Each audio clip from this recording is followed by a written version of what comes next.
All right, welcome to another edition of The Guide. I'm Yo, that's Will. Hello. How you doing, man? It's nice to be here with It you. is nice to be here. It's a pleasure. On this nice summer afternoon. It's starting to feel that way. I'm enjoying the warm weather, which is weird. It's ironic. When the weather gets warm for a gamer, it can make things a little difficult because you still want to stay inside to play games, but it's so nice outside. What do you do? The dilemma! But fortunately, there's games like Tiger Woods 12, which takes you outside. Virtually. Exactly. And Why do you stay inside? And you never have to worry about the weather in Tiger Woods either. That's true. It's always lovely. So you had a chance to play the Tiger Woods 12 demo. What do you think of it so far? First of all, are you like golf game guy? I've never played a golf game before. That's right. I've never played golf. Ever. But it was fun, I think. Yeah. The graphics engine was pretty impressive, I think. It looked like Tiger Woods standing on the fairway. There you go. And pretty easy controls too. Just flick of the joystick and you can swing your smack that golf ball. Yeah. I'm more curious to see what it's going to be like when it's available for the Wii and for Move. And I'm kind of curious why they don't have a Kinect version of it, but that would even be more awkward. I mean, it's cool when you got like the controller, but if you have nothing in your hand, it's hard to know where to where would you hold your hand? Yeah, I don't know how they would register that. So maybe they'll do a Kinect version of Tiger Woods 12, but the demo didn't have that you saw. No, not that I saw. And yeah, I'd really like to play the demo. Didn't have any of the campaign story mode on it either. So I'd like to get into that and see how it's developed and how fun it is. Well, Tiger Woods is uniformly excellent every year, and if you can get it for the Wii, which has always been the best version, although the Move, now that they have that, could also be very excellent because it's basically like the Wii in HD, so keep your eyes open for that. Now, the other thing that we've been playing, we'll have a review of it for you next week, is Homefront, and that has been very interesting. What have you thought so far of Homefront? I've actually really enjoyed my time with Homefront. I haven't done any of the multiplayer yet, none of that, but we'll get into that next week so you guys can know what it's like. But I did play all the way through the story mode campaign. Which took you how long?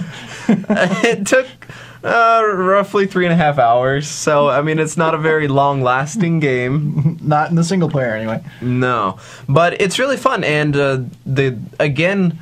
think the cutscenes and storylines in Homefront are pretty well thought out, and it makes it for a more entertaining cinematic kind of gameplay. It's definitely a shooter that focuses more on story. Yeah. Which, gets lost sometimes. Even Call of Duty Black Ops, like, the story means what? It's just kind of all over the place. Right. But this game has a really focused, very interesting setting. It's all about if Korea were to invade the United States and occupy our country. It's by the writer of Red Dawn. I don't know if you remember that movie. And they're actually doing a remake of Red Dawn, too. Just obscure side fact.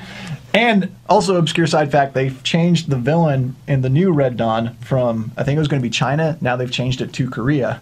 Interesting. Maybe because of the game, no one's saying.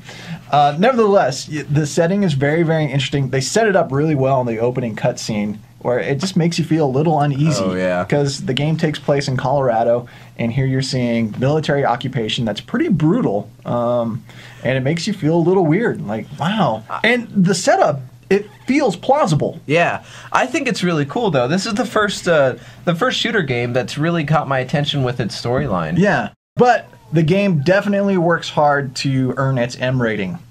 I don't know if you noticed that, but like some of those characters, their language, it's almost to a point where it's ridiculous. And I know they're trying to sound like tough and like everything, but it sounds almost melodramatic at times, and it just made me shake my head. Yeah, it's is that necessary? No, you sound dumb. It's a little over the top for sure. I think with the language. So we'll have a full review of Homefront for you next week, but it's definitely an intriguing shooter with its setup of America occupation by Korea. So definitely caught our attention. Yeah, for sure. And now we have something a little bit different, not quite game review. But you saw a movie the other day that caught your eye. Yeah, the movie Paul coming out, and very, I don't know, it made me feel a little weird. But first of all, Paul, it's your typical rude, vulgar type R-rated comedy.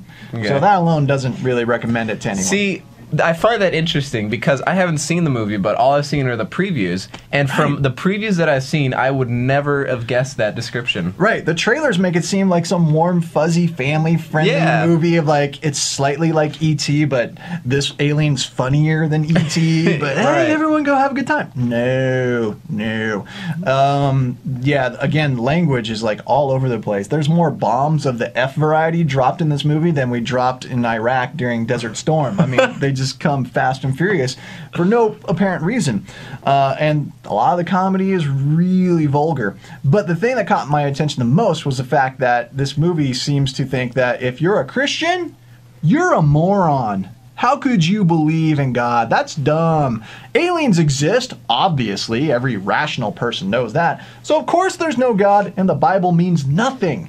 That's what this movie says. More than anything else, it has an agenda, and it's an anti-Christian agenda. Even the other reviewers I was there with who don't share my beliefs said, man, this movie's really harsh on religion. So I wasn't the only one who picked up on that. Man, yeah, I don't get that. I don't see why it needed to go there, because it seems like it could be a completely funny, friendly movie without involving all of this ulterior agenda. Yeah, it goes down a really dark and very harsh path. It's really mean towards Christians. And, you know, to be honest, the whole argument is flawed to begin with. Oh, aliens exist, therefore God doesn't. How do you get there? Okay. Right. If aliens were to exist, how does that change our condition at all? So, aliens exist, therefore everything in history is different now. Ooh.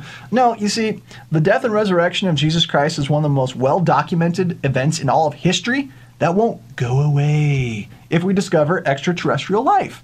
It's still needed. We are still fallen. We are still sinful. We still need a savior. That won't change if E.T. phones home from here to his home. You know what I'm saying? If E.T.'s here, our condition doesn't change. So that whole premise of the movie is flawed to begin with. It's insulting. It's rude. It makes Christians look like morons, and it revels in it. It likes to kick Christianity when it's down, then point its finger and laugh. So it's a, you know, and all the marketing for it doesn't even hint at any of that. That makes it all the more surprising. Do not go see Paul. For our rating system out of 7, I would give it a 2 out of 7. You know, and I agree with Roger Ebert. Somewhere in this movie, there is a genuinely funny and probably pretty good movie that wants to get out, but way too much stuff gets in the way. And there were moments I did laugh out loud. I'll admit it. There were parts that I thought were funny, but all the rest of it made it just not enjoyable at all. However, it does present an opportunity for us as Christians to have a good discussion with people. If they go see this movie, you know, we can ask that question: why do you think the existence of aliens negates God in the Bible? Like, what is the reasoning behind that? And we can start a dialogue. And that's a pretty big topic that almost anyone would be up for discussing, because aliens are always an attention getter. Yeah, especially here in New Mexico, Roswell. So, that pretty much does it for this week. I think that covers it. Yeah. All right. We're going to work on Homefront this coming week, do some multiplayer. If you happen to see us online, we'll play with you, but we'll get that review for you next week. What else are we going to do? Oh, you star in the movies. I'm going to be making my big debut. You might. Well, not you star, but you star. Anyone can star. It's a game for Kinect where it takes clips of you, inserts it into an actual movie clip, and you have to. It's kind of like karaoke. You have to read the line and everything. So it sounds intriguing. I don't know. I anticipate it to be really like poor quality. It is actually. I'll try and get a clip of me in a movie and upload it so people can see it. So we'll have that for you as well next week. So thanks for joining us. Definitely. Here on The Guide. If you got any questions or comments, you can email us. Will@m88.org. Or Johan@calvaryabq.org. And if you want to read full reviews, especially of Paul, you might invest some time in that. Just visit HollywoodJesus.com. And we'll see you next week.